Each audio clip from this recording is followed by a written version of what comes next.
if I just use this ink straight out of tube, right? When it's printed, become probably like this. Yeah. It's much lighter than when you see just straight out of tube, because when it's heavy like this, it looks darker. But this kind of give you a more feeling of how it will be printed. And I feel like this is a little bit too blue to me. So how can I like to make this blue to be even lighter than what it is? Okay, because I'm gonna print black over this, and blue is a little bit too dark to see that to have enough contrast between those two colors. So I want to make this blue a little bit lighter. So how can I make the blue lighter? Extender, right? If you are the extender,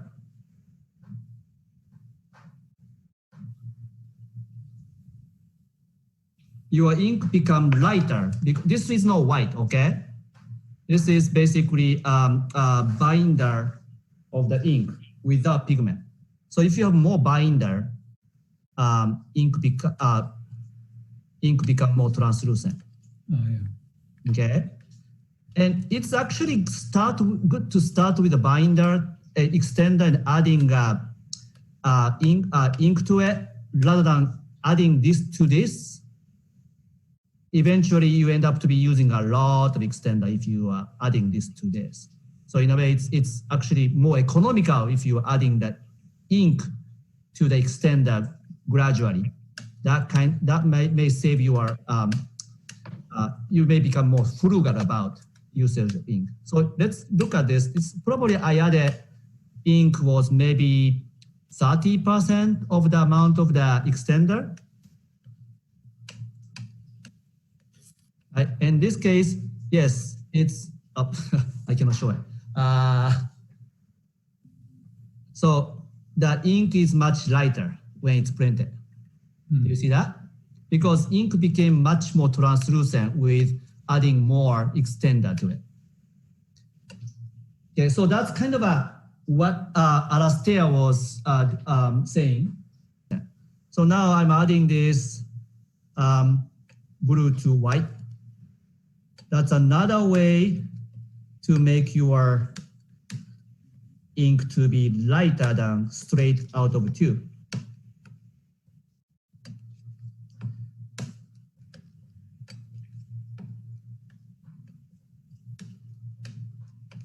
I think I can add a little bit more blue here.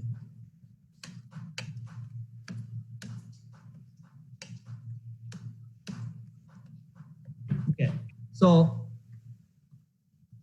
if I use this one, to make sure it's well mixed on your palette knife.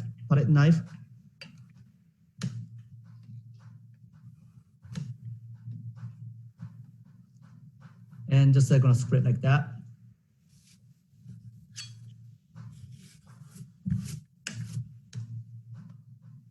So people wondering what's the difference, right? What's the difference between adding white from adding extender? Adding white is always making your ink to be more opaque, okay?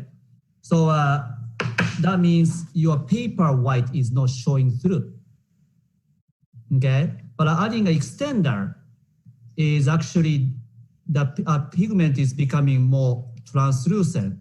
So the paper is actually showing through to make this to be lighter blue. Yeah. Does it make sense? Yeah. Yeah. So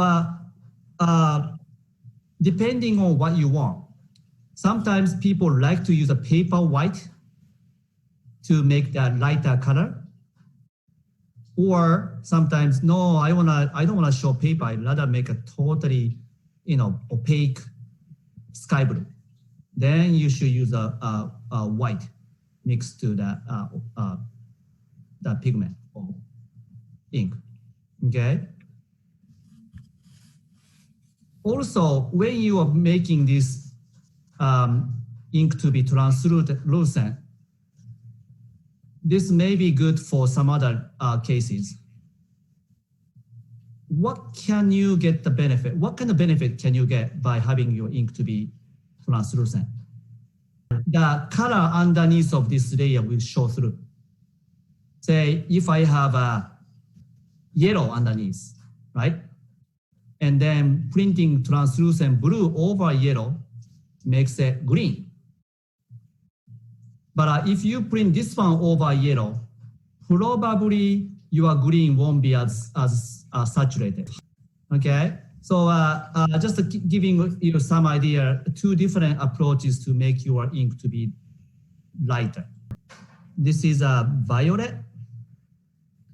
If I have a violet here, tiny bit, it doesn't look like violet, right? Looks very dark.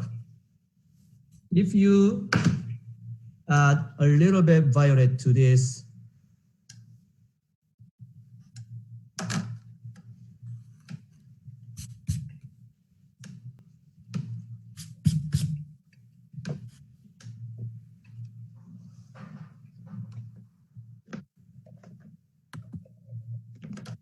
okay, so now I feel like this is a little bit too much yellowish blue for me. It's like almost cyan. And I just wanted to have a little bit more closer to like a, ultramarine blue or processed blue, no more like a, ultramarine blue kind of blue. So this may be better than this, but I also gonna add a little bit violet to this one with a transparent base extender mixture. It's always, remember this, always darker hue overtakes, okay? Between two colors, if you're trying to mix, darker hue is always stronger than lighter hue, okay? So when you're mixing those two colors, it's always better to start with lighter hue and then adding darker hue gradually to it, okay? Otherwise, you may end up to be using a lot of ink, and you may have a lot of excess. And if it's this ink, it's okay, but speedball ink, it may dry fast, and you don't want to use it next day. Then you end up to be having a lot of waste, right? So let's try to be a little bit economical, right?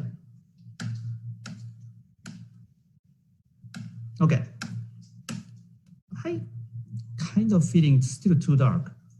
So what I'm gonna do, I'm gonna mix those two together. See what happens.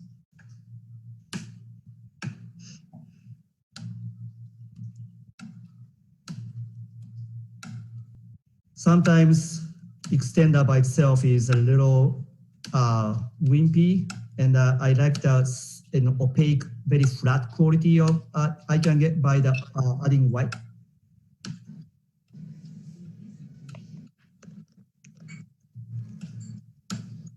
And color mixing is quite a personal thing, right? It's not like one color is better than other, but make sure you are not taking too long time in this, because especially the speedball ink, if you're using, you may start to dry, right? Carigo ink is a little bit better, it's slower. So you may take a little bit more time for mixing colors.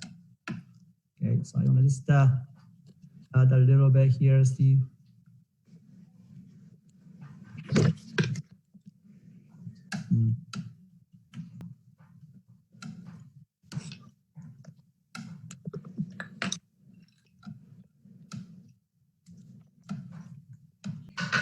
I'm gonna print second block first. But also I am using those spacer.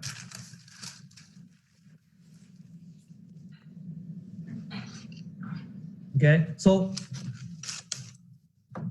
some of you guys actually checked out this one from DBC Studio, right? By default,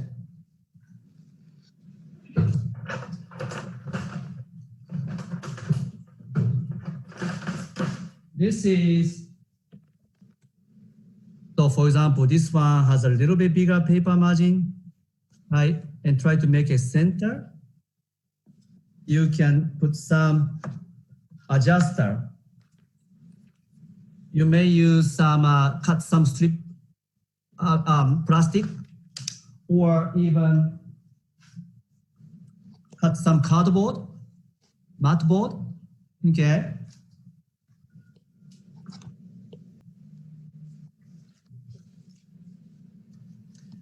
So I'm just putting those plastic here, and this doesn't have to be those clear plastic. Anything you feel like you can make this a little bit more distant from this corner, that's a way to add more margins to the white blank paper, okay? So right now, if I print, this may become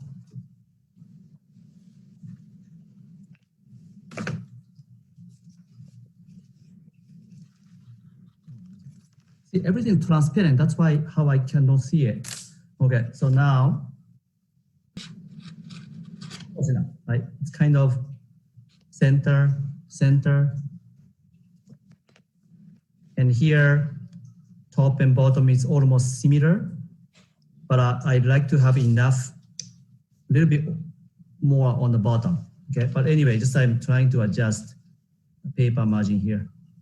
See what's gonna happen? Just the paper sits always in around against these two banks, right? And then block is always sitting this corner, okay?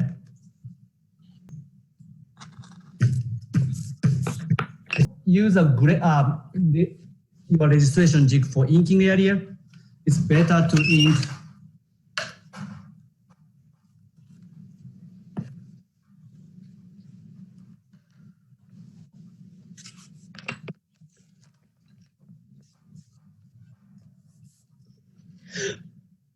so I'm gonna make this one get printed.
Okay, so maybe first print is not as good, but it's to show some kind of a,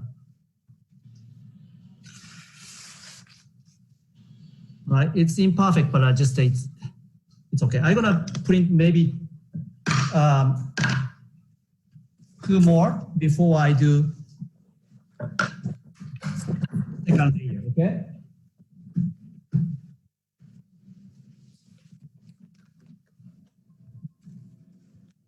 If you wait for like half day, those 2 layers of ink doesn't get mixed. It's more like a one ink sits on top of the first layer. You'll be printing wet ink over wet ink, right?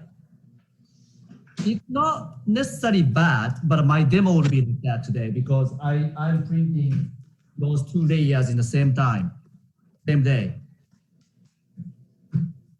And the effect is slightly different, actually.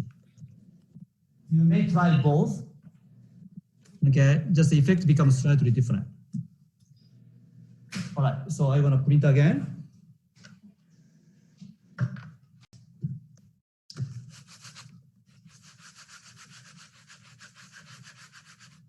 I mean, sometimes I feel like this is so annoying, right? You rather print without, and you feel more pressure, and you feel more, you can see more what's going on.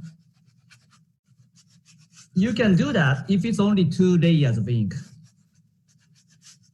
But the button has a little bit texture, and the more you do it, you are thinning the paper because fiber kind of comes off by being with a friction with this, okay? So one point, if you're taking time, it's good to protect the Japanese paper by having something in between, right? And also, there's a camellia oil or something you can add to the button too, and that makes it a little bit smoother too.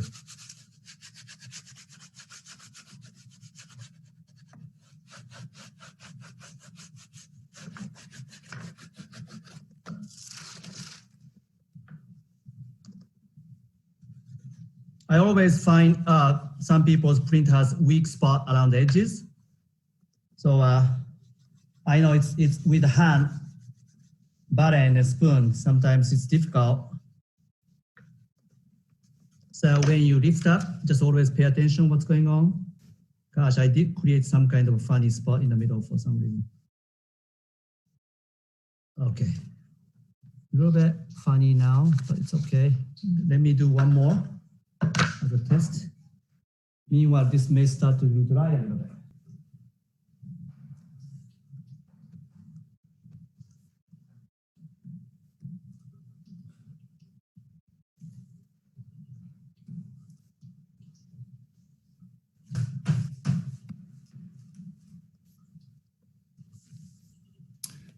Sometimes people like hard brayer because if you have very tiny detail and you don't want that ink to be going lower, okay? So, but I like this soft brayer because rolls up much more smoothly, okay? All right, so let's print one more time.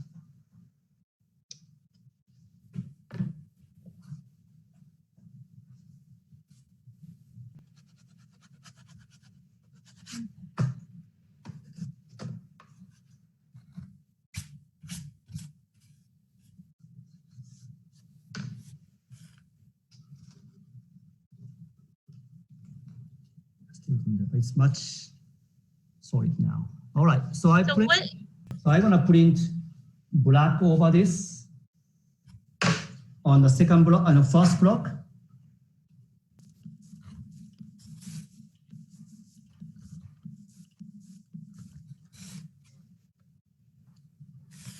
The Caligo ink often creates those dry skin and interferes your print. So just I want you to pick those out from the ink slab.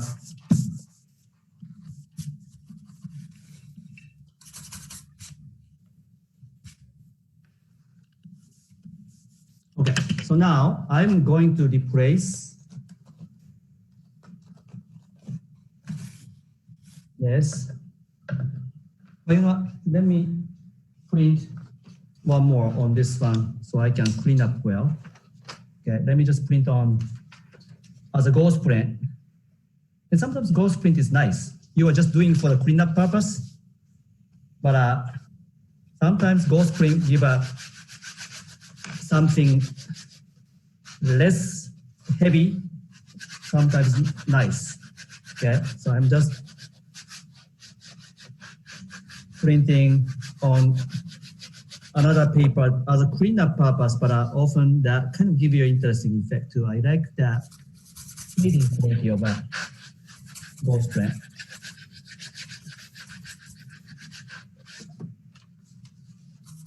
So I'm just having this as a cleanup purpose. And then let's print on original block.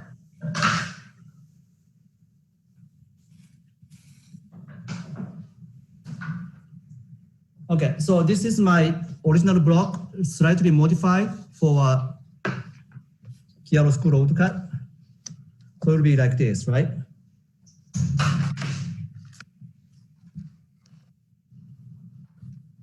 gonna load up this ink.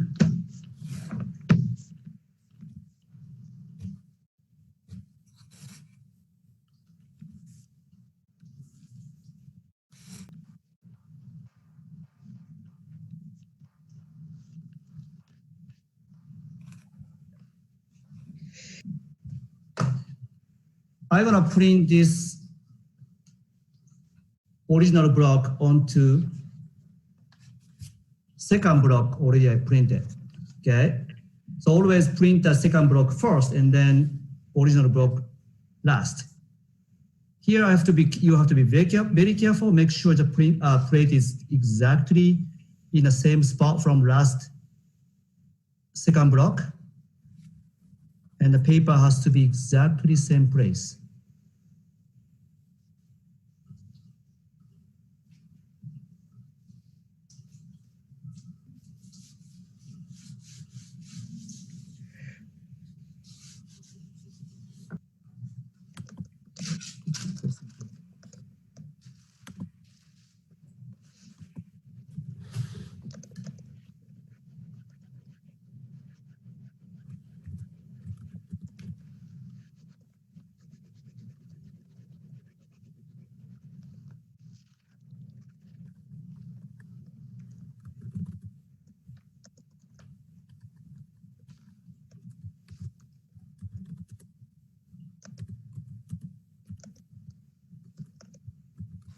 All right, so just give you an idea what's happening.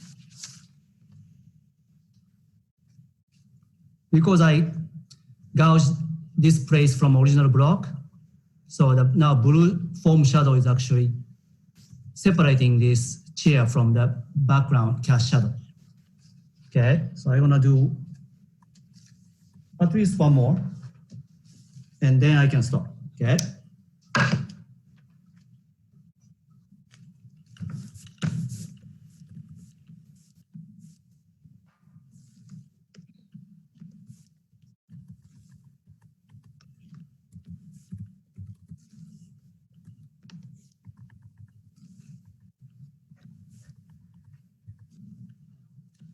By the way, at this point, you probably noticed that your second block you're gouging has much less detail, right? I had more information in the first black block, more detail, some texture, and second one is basically giving a color drop, okay? So second one, don't try to gouge too much detail, because if you go into detail of gouging or carving, those two blocks may not match exactly. So try to stay in a big shape, okay? Don't try to do very detailed. End up to be like you see a double vision of two things. Let's see, I'm gonna print on this one for now. I guess I'm gonna print on this one, it's better.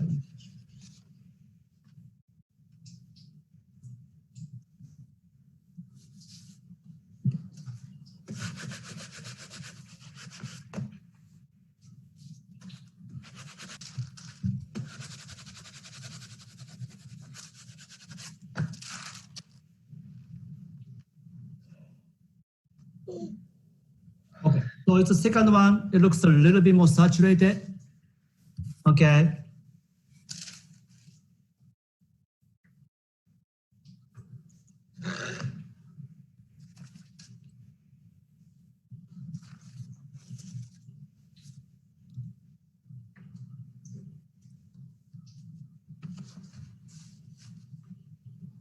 I still have a little bit more to do. I don't want this blue here on the ground. I may try to gouge out. Okay, then this blue shadow on the chair may become more visible. I may carve some of those blue here too. Okay, but right now I think chair is working out. So this laundry is working okay.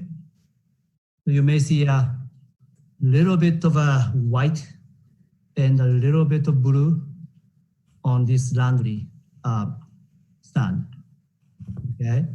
And here I'm gonna tell you, the Spencer was asking where to carve, right? And I didn't make any of those details on my blue block. If I try to make those details, those skinny lines on my blue block, I may end up to be having double image. So that's all disappeared here, right? So some of those details should be coming from an original black block. So don't repeat too much detail on the second block. That's my advice. All right, does it make sense to you guys?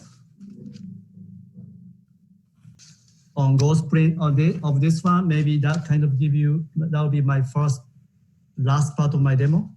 So I'm also cleaning up on this ghost print.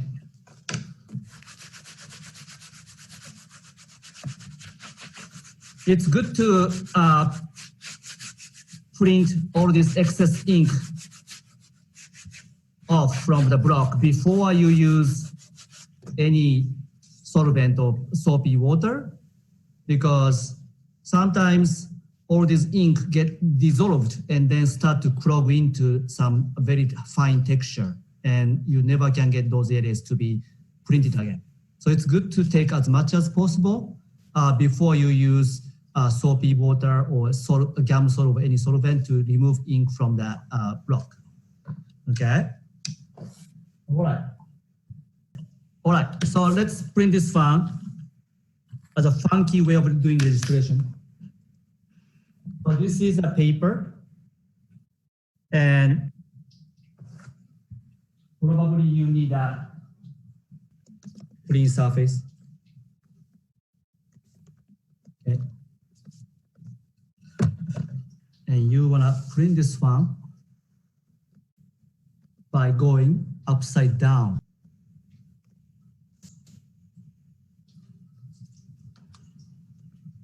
Right, and then I want to take this one out from the edge of the table.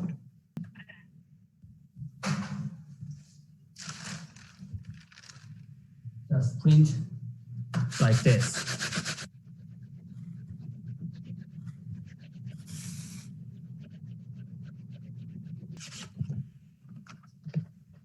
All right. So this is kind of a funky way of doing a registration between those two blocks, okay? In that case, you don't need any registration jig. Just put it upside down, make sure just you are dropping that location, and then flip it. Then you can just start pressing, okay? That's the one way without using a registration jig.